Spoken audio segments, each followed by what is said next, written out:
শোধ, আমি শেষ প্রতিরোধ।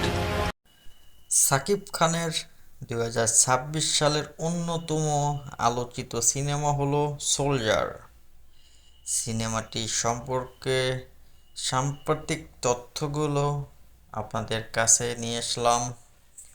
এর আগে আমার ইন্ট্রোটা দিয়ে নিই। হ্যালো বন্ধুরা, সবাই কেমন আছেন? আশা করি সবাই অনেক অনেক ভালো আছেন। আমি চলে আসলাম ফ্যামিলি অ্যাপরি থেকে সাকিব খানের সোলজার মুভির ট্রেলার রিভিউ নিয়ে। পরিচালনা ও প্রযোজনা, এটি এটি সাকিব ফাহাদের পরিচালিত প্রথম পূর্ণ দীর্ঘ চলচ্চিত্র।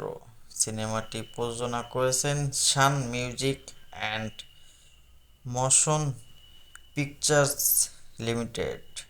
গল্পের প্রেক্ষাপট, সিনেমাটি একটি গল্পের নির্ভর অ্যাকশন থ্রিলার যেখানে সাকিব খান একজন সাবেক ইন্টেলিজেন্স এজেন্ট ভূমিকায় অভিনয় করেছেন।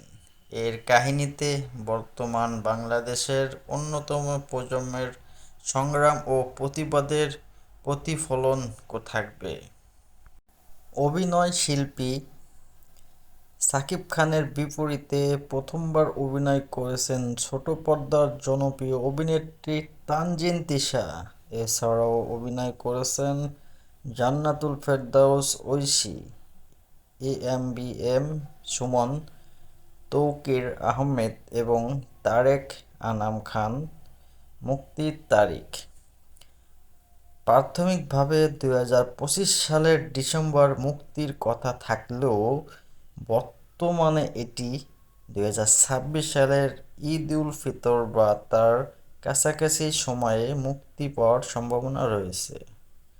তবে কিছু সূত্র অনুযায়ী এটি 2026 সালের যে কোনো সুবিধাজনক সময়ে মুক্তি পেতে পারে।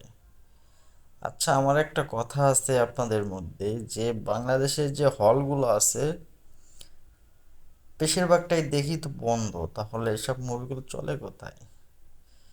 যাই হোক, সাকিব খান আমার খুব পছন্দের একজন হিরো, আর সেখানে আছে আবার তানজিন তিশা, দুজনেই আমার খুব পছন্দের। মুভিটা বোঝা যাচ্ছে যে এবার কিছু একটা হবে। আর সাকিব তো বাংলাদেশের সুপারস্টার, আমি মনে করি তার লুক, তার চেহারা, তার হাইট, সে বেস্ট একজন হিরো। আমি মনে করি যে ইন্ডিয়াও এরকম একটা হিরো তারা পাবে না, যে আমাদের কাছে যে একটা হিরো আছে, সব দিক দিয়েই ফাটাফাটি। যাই হোক, সবাই ভালো থাকবেন, আর ভিডিওটা লাইক কমেন্ট শেয়ার করবেন, আর প্লিজ চ্যানেলটা সাবস্ক্রাইব দিয়ে পাশে থাকবেন। ওকে বন্ধুরা, সবাই ভালো থাকবেন। ওকে, বাই বাই।